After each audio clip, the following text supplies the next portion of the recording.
السلام علیکم محترم ناظرین کرام، میں آپ کا اپنے چینل پہ خوش آمدید کہتا ہوں۔ آج میں بات کروں گا چراغ بالی پہ۔ یہ کون تھا اور اس کے ساتھ کیا ظلم ہوا جس سے یہ ڈاکو بنا۔ قصبہ بڈالی کے چراغ بالی 1928 میں ضلع سرگودا تحصیل کوشاب جو اب ضلع ہے کے تاریخی متوسط خاندان میں محمد حیات بالی کے گھر پیدا ہوئے۔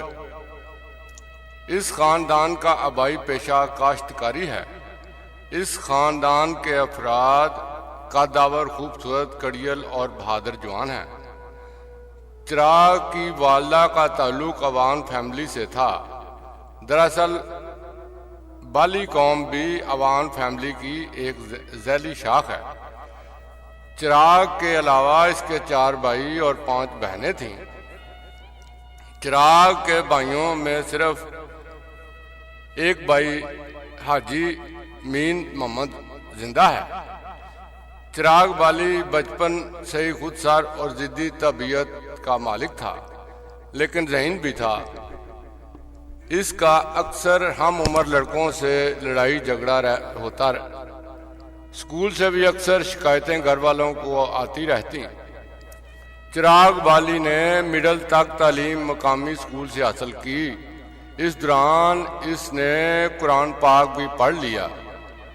جب چراغ بالی لڑکپن کی حدود پھلانگ چکا تو اس کی شکایتوں کے پیش نظر اس کا والد محمد حیات نے اسے فوج میں لے گیا، کیونکہ چراغ کے والد اور اس کا بڑا بھائی میاں کے پی محمد فوج میں تھے، جو اس وقت وائسرائے ہند کے باڈی گارڈ دستہ میں شامل اور کلکتہ میں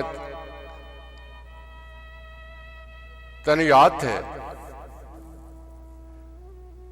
یہ تقسیم ہند سے قبل فرنگی کے دور حکومت کا زمانہ تھا، اور فرنگی ایسے مضبوط کڑیل بہادر جوانوں کی قدر کرتی، ان کو جلد فوج میں بھرتی کر لیا جاتا۔ چراغ بالی اپنے والد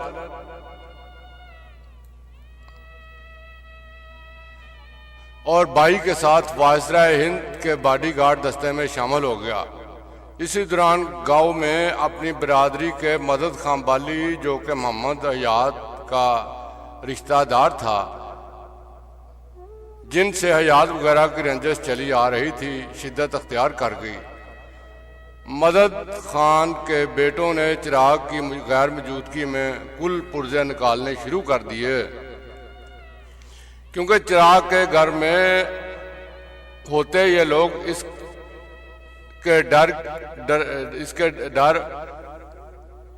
سے ڈرتے اور سہم میں رہتے، کیونکہ چراغ لڑائی جھگڑوں کا عادی نوجوان تھا۔ اب اس کے فوج میں چلے جانے کے بعد ان کا راستہ صاف ہو گیا۔ وہ اتنے منہ زور ہو گئے کہ انہوں نے مخالفین کے علاوہ شریف لوگوں کو بھی تنگ کرنا شروع کر دیا۔ ایسے موقع پر 2 گھرانوں میں رنجش یا مخالفت ہو جائے تو کچھ لوگ محض تماش بینی اور شرارت کے طور پر دونوں خاندانوں میں مزید نفرت کے بیچ بونا شروع کر دیتے ہیں۔ ایسے ہی حالات میں حیات بالی اور مدد بالی کے گھرانوں کے درمیان لگائی بجائی والوں نے خوب زہر گھولنا شروع کر دیا۔ نوبت یہاں تک پہنچ گئی کہ دونوں خاندانوں میں دشمنی کی ایسی ابتدا ہوئی کہ ابھی تک چلی آ رہی ہے، اور درجنوں افراد اس دشمنی کی بینٹ چڑھ گئے۔ دراصل کسی بھی دشمنی کی ابتدا میں زن اور زمین کا بنیادی عمل دخل ہوتا ہے۔ اسی طرح چراغ کی دشمنی کی ابتدا کا سب سے بڑا سبب بھی غیرت بنی۔ 1 سال قبل چراغ کے بڑے بھائی کی بیوی مدد خان کے ایک بیٹے نے ہوا یوں کہ قیام پاکستان سے پہلے تقریباً زبردستی اغوا کر لی اور اسے علاقہ غیر میں لے جا کر غائب کر دیا۔ اس کے علاقہ غیر کے پٹھانوں سے تعلق اور دوستی تھی۔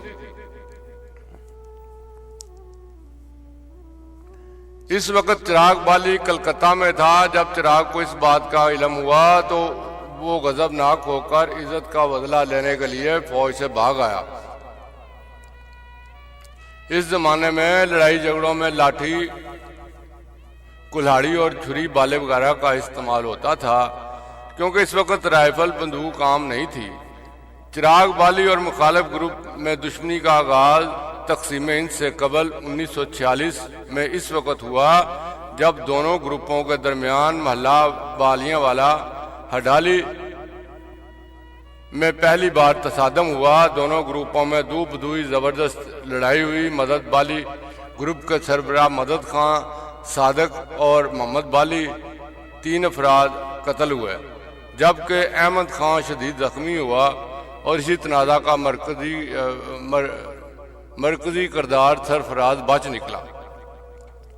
اس لڑائی کے بعد چراغ بالی کا حوصلہ بڑھا اور اس نے مدد بالی کے حمایتی، ہمدرد اور ان کی معاونت کرنے والے اور اپنے مخالفوں سے انتقام لینے کی منصوبہ بندی کی اور جرم کی دنیا میں باقاعدہ قدم رکھا۔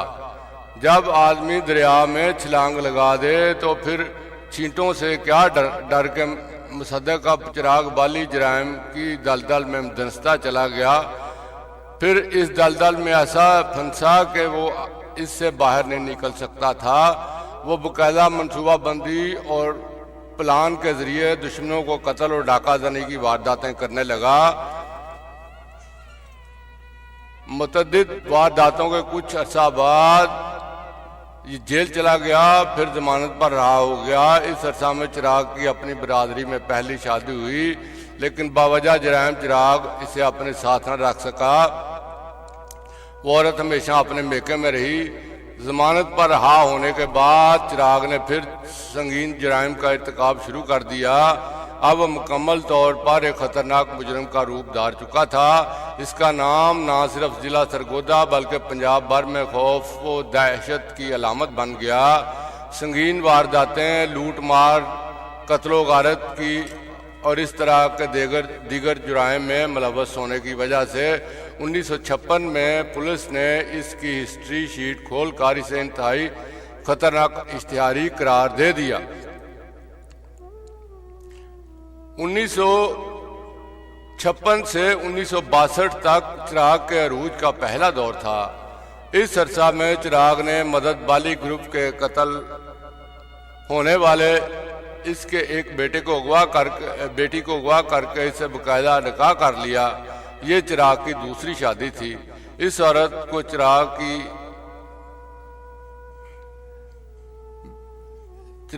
بیوہ کو انتقاماً اس نے اپنے ساتھ رکھا۔ عورت نے بھی تمام عمر چراغ سے وفاداری کا حق ادا کر دیا۔ اس عورت سے چراغ بالی کا ایک بیٹا بھی پیدا ہوا، جس کے بعد نواب اکبر بگٹی نے اپنے بیٹوں کی طرح پرورش کی۔ 1962 میں تک پولیس اور چراغ کے درمیان آنکھ مچولی جاری رہی۔ اس کے باوجود چراغ کی وارداتوں میں فرق نہ آیا اور چراغ کے خلاف ضلع سرگودا کے مختلف تھانوں میں سنگین جرائم کے لاتعداد مقدمات درج ہوئے، جن میں قتل، اغوا، ڈکیتی کے درجنوں کیس شامل تھے۔ لیکن پولیس اپنی تمام تر کوششوں کے چراغ کو گرفتار نہ کر سکی۔ جب تمام تر وسائل کے باوجود پولیس اسے گرفتار کرنے میں کامیاب نہ ہوئی تو اس کی گرفتاری پر 2 مربع زرعی اراضی اور 2000 روپے نقد انعام مقرر کر دیا۔ اس زمانے میں 2000 روپیہ بہت بڑی رقم تھی۔ غرض چراغ پولیس کے لیے چھلاوا بن گیا۔ دراصل ایک تو چراغ کا اپنا مخبری کا نظام پولیس کی مخبری نظام سے بہت بڑا اور منظم تھا، دوسرے پولیس جرائم پیشہ لوگوں سے تو خوفزدہ اور چور ڈاکوں کے آگے بھیڑ بکری بنی رہتی تھی ہے، جبکہ شریف شہریوں اور پرامن لوگوں کے لیے شیر بن جاتی ہے۔ یہ وہ زمانہ تھا جب وادی سون میں ایک ڈاکو ملک محمد خان آف ڈرنال کا راج تھا۔ اور مغربی پاکستان میں ملک امیر محمد خان نواب آف کالا باغ گورنر تھے۔ ان دنوں اس علاقہ میں 2 ضرب المثل بڑی مشہور تھیں اور ابھی بھی بعض موقعوں پر دی جاتی ہیں کہ اگر کسی کا روب و دبدبہ ٹھاٹ باٹ شان و شوکت کا اظہار کرنا ہو تو لوگ کہتے ہیں کہ وہ تو نواب آف باغ ہے۔ اس طرح دوسری ضرب المثل تھی تو کوئی چراغ بالی ہے۔ اب چراغ بالی ایک خطرناک ڈاکو کے روپ میں علاقہ پر راج کر رہا تھا، لیکن دوسری طرف اس کا یہ کردار یہ بھی تھا کہ وہ غریبوں مظلوموں کا ہمدرد، غمگسار اور مددگار بھی تھا۔ علاقہ کے جو غریب اور مظلوم لوگ زیادتی کا شکار ہوتے وہ پولیس یا تھانے کے بجائے چراغ سے مدد مانگتے اور چراغ ان کی داد رسی بھی کرتا، انہیں ان کا حق دلواتا، بڑے لوگوں کو لوٹتا اور غریبوں میں تقسیم کرتا۔ چراغ کی ایک خوبی یہ بھی تھی کہ اس نے کبھی کسی غریب، شریف یا عام آدمی کو تنگ نہیں کیا اور نہ ہی کبھی کسی کی عزت پہ ہاتھ ڈالا، بلکہ وہ عزت و غیرت کا رکھوالا تھا، خواتین کا بے حد احترام کرتا اور دشمنوں کا دشمن، دوستوں کا دوست تھا۔ چراغ بالی نماز و روزے کا بھی پابند تھا، ہر وقت اپنے ساتھ قرآن مجید رکھتا، اس کی تلاوت کرتا۔ شاید یہی وجہ تھی کہ لوگ سمجھتے تھے کہ چراغ کے پاس کوئی ایسا تعویذ ہے جس کی وجہ سے اس پر گولی اثر نہیں کرتی، حالانکہ ایسی کوئی بات نہ تھی۔ چراغ کے پاس کوئی ایسا تعویذ وغیرہ نہ تھا۔ علاقہ کے بعض بڑے اور بااثر لوگوں سے چراغ کے مراسم اور دوستیاں تھیں جو اس کی پشت پناہی کرتے، جن میں ہڈالی کے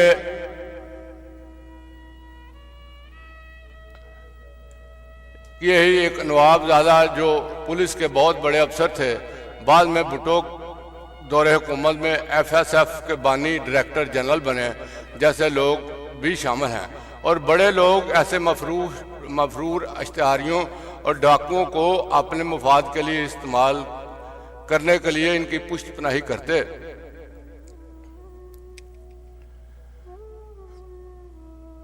نواب آف کالا باغ اور نواب زادہ ٹوانا کی آپس میں جو پولیس کے بڑے دبنگ قسم کے افیسر تھے، اپنے میاں والی میں تعیناتی کے دوران نواب آف کالا باغ کو نواب آف کالا باغ سے پرانی مخالفت چلی آ رہی تھی، جس کی وجہ سے اس زمانہ میں نواب آف ٹوانا کے بڑے بھائی نمبریوں میں شمار کر چکے تھے، جس کی وجہ سے نواب آف کالا باغ کی ان لوگوں سے بنتی نہیں تھی۔ اب ایک طرف وادی سون کے ڈاکو محمد خان آف ڈرنال سے نواب آف کالا باغ کی دوستی تھی، تو دوسری جانب چراغ بالی سے نواب زادہ ٹوانا کے مراسم تھے، اور دونوں وڈیرے نواب آف کالا باغ محمد خان کو نواب زادہ ٹوانا کے خلاف استعمال کرنا چاہتا تھا، جبکہ نواب زادہ ٹوانا چراغ بالی کو نواب آف کالا باغ کے خلاف استعمال کرنا چاہتا تھا، لیکن چراغ بالی اور محمد خان ڈرنالیہ دونوں وڈیروں کے عزائم کو باندھ کے انہوں نے ایک دوسرے کے خلاف استعمال ہونے سے انکار کر دیا۔ اس سے نواب زادہ ٹوانا اور چراغ بالی میں رنجش پیدا ہو گئی۔ نواب زادہ ٹوانا چراغ بالی کی گرفتاری میں دلچسپی لینے لگا، ادھر چراغ کی کارروائیاں حکومت کے لیے پریشانی کا باعث بڑھنے میں شاہ پور 1962 لگیں، تو چراغ کی گرفتاری کے لیے حکومتی سطح پر بڑی منظم سکیم بنائی گئی۔ میلہ کے موقع پر چراغ کو گدوکا سے گرفتار کر لیا گیا۔ چراغ بالی اپنی پہلی مفروری کے بعد گرفتار ہو گیا۔ گرفتاری کے بعد چراغ کو مختلف مقدمات میں مجموعی طور پر قید با مشقت اور 48,000 روپے جرمانہ اور ضبطی جائیداد کی سزا ہوئی۔ 1962 سے 1972 تک 10 سال وہ پاکستان کی مختلف جیلوں میں رہا۔ کیونکہ چراغ خطرناک مجرم تھا، اس لیے اسے زیادہ عرصہ ایک جیل میں نہیں رہنے دیا جاتا تھا۔ وہ کبھی مچھ جیل، کبھی میاں والی جیل، کبھی سرگودا ساہیوال کی جیلوں کے چکر کاٹتا رہا۔ میاں والی جیل، مچھ جیل اور ساہیوال جیلوں میں خطرناک مجرموں کو رکھا جاتا ہے، جن سے حکومت بھی لرزاں ہوتی ہے۔ اکثر سیاسی قادی بھی اس کوٹری کے مہمان بنتے ہیں۔ میاں والی جیل کی اس تاریخی کوٹری میں سید عطا اللہ شاہ بخاری، مولانا عبدالستار نیازی، مولانا سید مدودی، سردار عبدالقیوم خان رسول بخش تالپور، غلام حیدر وائیں، احمد علی قصوری، نواب اکبر بگٹی، نواب غوث بخش، مجیب الرحمان، ذوالفقار علی بھٹو جیسی نامور شخصیات ایام اسیری گزار چکی ہیں۔ میاں والی ہی میں چراغ بالی کے نواب اکبر بگٹی سے ملاقات ہوئی، جو بعد ازاں دوستی کی شاندار مثال میں تبدیل ہو گئی۔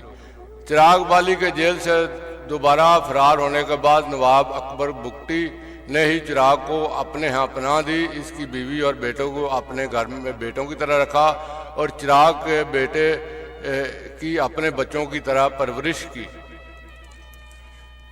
جو اب ایک کامیاب انسان اور بزنس مین ہے۔ چراغ کی قید کے دوران 1965 میں جب پاکستان اور بھارت کی جنگ چھڑی تو چراغ نے اپنے درجنوں ساتھیوں سمیت رضاکارانہ طور پر محاذ جنگ پر جانے کے لیے حکومت سے اجازت مانگی، لیکن حکومت نے اسے اجازت نہ دی۔ اس قید کے دوران چراغ نے پشتو بھی سیکھ لی تھی۔ اس تمام عرصہ میں چراغ جس جیل میں بھی جاتا وہاں کا بے تاج بادشاہ بن جاتا۔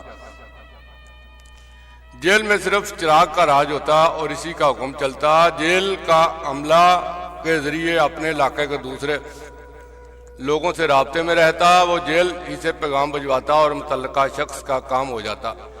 اس دوران پاکستان کی ایک پرانی فلم بغاوت بنی، جس کی شوٹنگ وادی سون کے علاقوں جبی ڈھوکڑی وغیرہ میں ہوئی۔ یہ علاقے بڈالی شہر کے ساتھ ملتے ہیں۔ اس قسم کی شوٹنگ کے دوران فلم والوں کو گھوڑوں کی ضرورت پڑی تو انہوں نے چراغ کے بھائی گلزار سے رابطہ کیا۔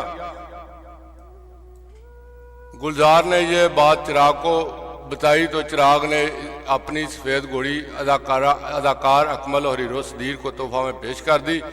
یہ گھوڑی بعد میں بہت عرصہ تک فلموں میں کام کرتی رہی۔ اگست 1971 میں جب چراغ کا بھائی قتل ہوا تو چراغ اپنے بھائی کا بدلہ لینے کے لیے جیل سے فرار ہونے کا منصوبہ بنایا اور فرار ہو گیا۔ اس کے جیل سے فرار ہونے کے ہوتے ہی پنجاب میں ہلچل مچ گئی۔ پھر چراغ کے دشمنوں کی نیندیں اڑ گئیں۔ اس نے پھر اپنے دشمنوں کو چن چن کر قتل کرنا شروع کر دیا۔ وہ اکثر اپنے مخالفین کو سوموار کے دن قتل کرتا۔ جب اس سوموار کا دن آتا تو ہڈالی کے لوگ دعائیں مانگتے کہ اللہ کرے یہ دن خیریت سے گزر جائے۔ چراغ آتا، کارروائی کرتا اور پھر روپوش ہو جاتا۔ اس عرصہ میں یوں بھی ہوا کہ کچھ جرائم پیشہ لوگ چراغ کے نام پر ڈاکہ ڈالنے لگے۔ ایک دفعہ ایسے ہی کچھ لوگوں نے ایک گھر میں ڈاکہ ڈالا تو اس کے سرگنا نے کہا کہ میں چراغ بالی ہوں، تو لٹنے والے سہم گئے اور چراغ کو پہچانتے نہ تھے اور نہ ہی ان سے پہلے کسی نے چراغ کو دیکھا ہوا تھا۔ انہوں نے چراغ کا نام سن رکھا تھا